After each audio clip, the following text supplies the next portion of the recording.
Okay, welcome back to Wisdom Work, everybody. My name is Christy McCaffrey, and I'm here with my co-host, Krista Manti. Hi, Hi. Krista. Hi, Chris. So, welcome to February. We this month are going to focus on the heart. This is Heart Month, as everybody knows, especially around Valentine's Day. There's a lot of focus on the heart. It's also Heart Awareness Month, correct?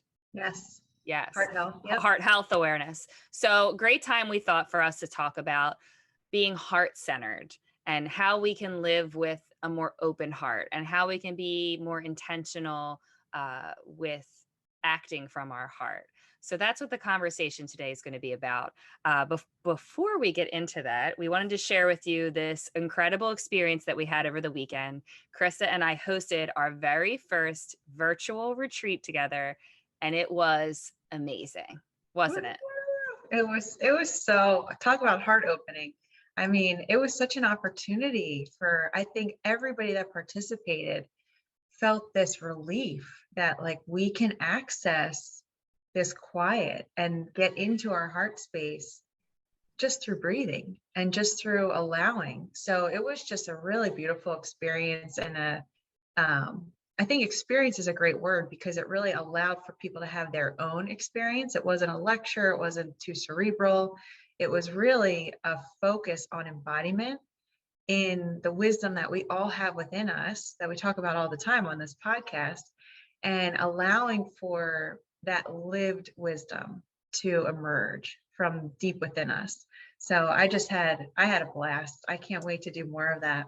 Me too. And yeah, just to let everybody know what it actually was, Krista and I really just, this is often what we talk about in our goals and our hope for this community is just to hold a container and a space for everybody to kind of do this work, and to gently guide you through the process of doing your own work, to unearth that wisdom, like Krista said, in a really gentle way. So this retreat was that, you know, completely to the core of its essence was that. And what we did was we took everybody through some guided meditations. We took them through some journal prompts, really focusing on, this was a new year theme. So we were focusing on, calling in to mind what it is that we were really grateful for in 2021, the things that went right, the things that were positive, the things that just left a good impression on our hearts that we wanted to take forward with us into 2022. And then we moved on to, okay, well, let's think about what it is that we want to let go of. And we really worked through that, did a meditation around that, did some cord cutting meditations, which I think, even for myself, even though I was facilitating the meditation, it was really powerful for me. Just kind of bringing to mind what it is that we needed to cut the cord with and let go of so that we could move forward into this new year with a more clear mind and some more open space in our hearts. And then we moved into, okay, now what do we want to call in for this year? And I don't know about you, but that was like profound for me to really go through those steps and get to the place of realizing like you do have the ability to heal yourself from the past, to let go of things and create more space so that the things that you want to attract into your life will be able to. Mm. So it's just a really great experience. And then Krista walked us through an incredible exercise, the circle of life, breaking down, how many quadrants was it? 12 different areas of your life. And we talk about each one, and we give you 2 minutes each time you go through these different areas to identify how satisfied you are in that area of your life. So, for example, it could be relationships or your career, or finances, your home environment, home cooking. Those are just a few to mention. And then once you rate non-judgmentally, non-critically where you are, just based on where you are right now, how satisfied you are with these areas of your life. And then what is one intention or one goal you could set to move you a little bit closer to feeling more satisfied in that area? So I just think that is a really potent tool, especially around the new year. But I always encourage clients to do that quarterly to check in on their progress, to see if that needle moved more towards satisfied and what they can continue to do to keep empowering themselves to move forward. It was a very, very like therapeutic exercise. And we all talked at the end about, like, our takeaways. And I think we all agreed that doing that specific exercise was eye opening, because when I was not forced, asked to rate, but like forced to look at it, I guess I should say, and rate certain areas, I was surprised by the number that I gave myself in some areas, lower than what I would have thought, but that's the beauty of doing this kind of exercise, is that you really get those honest answers. And then, with tacking on the part where you have to kind of make an intention for Mhm. how you're going to shift and try and get that number up, it's great because it just really makes you think deeply about all Mhm. those different areas of your life in a way that you might not normally do. And that's really what these retreats are going to be about. Krista and I are really excited to say that we're planning to host more virtual retreats, but also some in-person, live in-person weekend long retreats that we are going to make absolutely incredible and amazing for everybody. Just a wonderful experience, I think, but with the same theme in mind of just walking you through how to get quiet enough and start asking all these important questions that will get you a lot closer to, your core desires and the dreams and goals that you have, and help you shift whatever needs to get out of the way in order for you to get yourself closer and call those Mhm. things in. So we just wanted to share with you what a great experience that was, and we'll definitely keep you posted on future virtual retreats. We'd love to have all of our listeners participate, and we will keep you posted on those details. But let's get into our conversation about the heart, Chris. So, Yeah. what does it mean for you when we say listen to your heart? What does that Mhm. phrase mean to you? Yeah, I love that question. It's always been pretty vague for me. Just recently, I started this practice where I'm setting my meditation timer for 10 minutes every day, and I just connect to my heart. So I literally listen. Like, I try to quiet my mind and the thoughts down so much so that I can actually feel my heart beating. And then I listen to the ba-boom, ba-boom, ba-boom, and I try to feel into it and just deepen into my body, feel into what the heart is trying to say to me, whether it's a word that emerges or an image. Or the other day I got an owl was hooting outside. I thought of you because that's your spirit animal, right? That's my sign. If I ever ask for a sign, it's an owl. I love that. Yeah, I meant to tell you that before because I think it was yesterday or 2 days ago. And what I do, the practice is simple, but it's not easy. You close your eyes and you just do some deep breathing. You can do it now if you're not driving and you're just listening, but I just try to center, get my feet on or laying on, feel your feet on the ground, and just quiet down your body, quiet down your mind, and sink into your heart center. And just feel that heartbeat. You can put your hand over your heart if you can't hear it internally.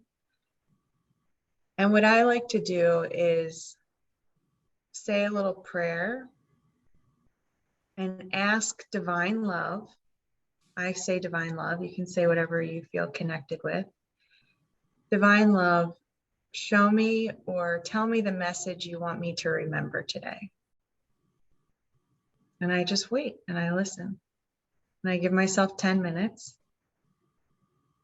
to just breathe and to listen and to quiet.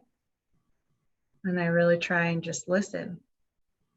Sometimes it'll come from within. Like I said the other day, it was an owl hooting.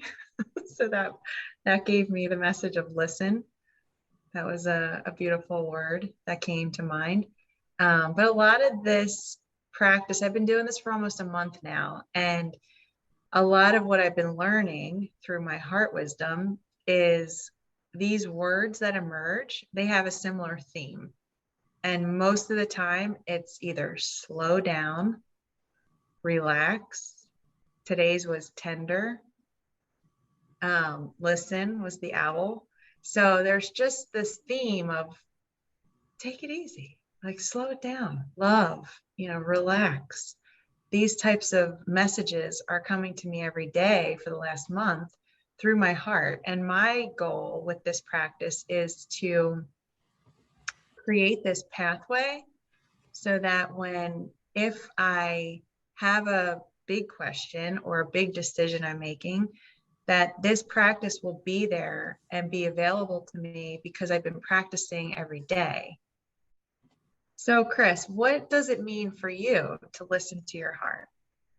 So for me, I will refer, I think, to the practice that we walked people through during our retreat, which was I talked about this angel right practice, where I will address it to angels, but you could address it to any higher power that you're looking to have support from. But I'll just write down like angels speak to me, dot, dot, dot. And then what I do is just similar to what you're saying, like really drop into a quiet space. And I start to either ask myself questions or I just wait to see what comes up. But we were guiding everybody through this, and you and I were both saying that it's really about asking a question and then releasing it and waiting for the answer to emerge. So for me, that is the greatest practice for me to feel so connected to my heart because it feels intuitive, as opposed to like asking yourself a question and then thinking really hard to get the answer, because that keeps you so in your head. To get into my heart, it's great for me to do these journal practices where you're kind of making it a meditative practice too, where you're asking yourself a question, but then you kind of just get into this deep quiet and this deep breathing and just kind of wait to see what arises. I was joking that like sometimes when you start to ask yourself some questions, some really surface level stuff will come up at first. Like, you're thinking like, I want a coffee or I want to have sushi for dinner tonight, or like random things come into your head. But if you're really take your time with it and commit to the quiet and like let those things, that's part of meditation too, letting the thoughts come and go, right? They come into your mind and then you release them. So with the same type of intent, what you want to do is focus on your heart, listen deeply within. And if any just random thoughts come up, you just let them go until something of substance surfaces. Right. And that's, for me, I feel like when I feel the most in my heart, especially in relation to other people, it's when I'm having like a really deep, meaningful conversation. That's when I feel the most heart connected to the world around me, is having like deep, meaningful conversations. Clearly, we have them a lot here in the wisdom work world. That's why we love doing this. But, just in general, I really enjoy connecting with people in an honest and like really meaningful way. But Chris, you and I had talked about this, that there is also kind of a way that you have to be careful of how you choose to have these heart conversations as well, in order to sometimes protect your heart and protect your own peace. So what I've had to learn, I was telling Krista this earlier, that what I've had to learn is that I want to have these conversations so much that sometimes I just jump right into these deep conversations with anybody willing to hold a conversation. And then sometimes I really regret it, because you realize like that person's not ready to have that kind of conversation, or they're not kind of emotionally available to go there with you. And you leave feeling hurt by it, kind of. So that's been a part of my heart practice too, is protecting that space for myself and being a little more intentional about who I enter conversation with in a deeper, more meaningful way.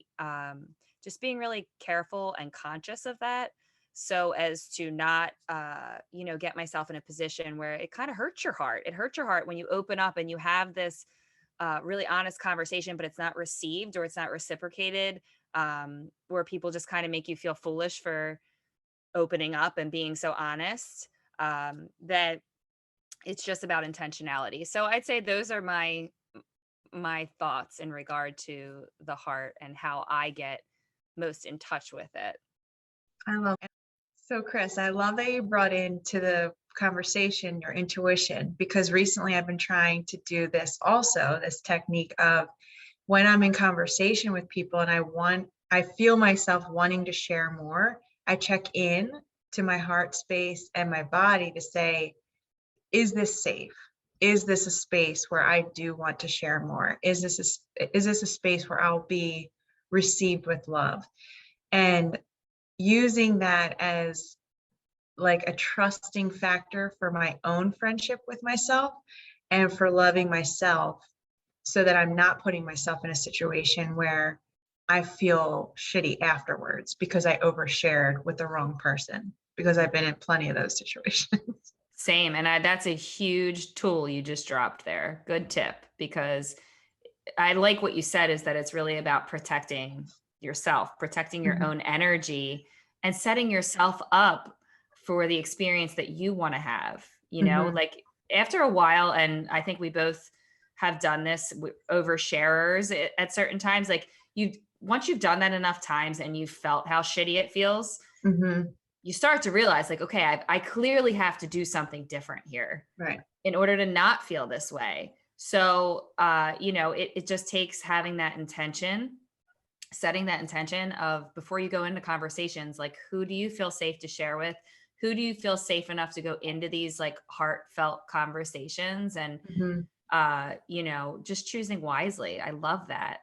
Yeah. And, it's really kind of comes back to what we were talking about with these retreats, is that the retreats allow you to do this work in community with other people who are also trying to do this work themselves. Like, you're doing it on your own, but in a community. And it's just so important to give yourself opportunities to do that work in a supportive environment, right? Mhm. So true. It's light years different when Yeah. you try and do this alone without the support versus in a community that's holding that sacred container so that you can go deeper and that you can get quiet enough because you feel safe enough to go inward. It's scary for a lot of us to go in because there's so much that can come up. There's so much that could stir the pot. There's so much trauma and wounds and drama that's internally within us. So having this sacred container and facilitated by you and I, where it feels like we've done this work for so long with our teachers and other experts, where it's like, okay, we know that, and I'm blown away by this every time. It is so incredible to me that I can watch these people come through and bring their own wisdom to the surface. And it's like way better than whatever I could have imagined or whatever I could have said to them in relationship to what their problem is or what they're going through or what question they have for their heart or their inner wisdom.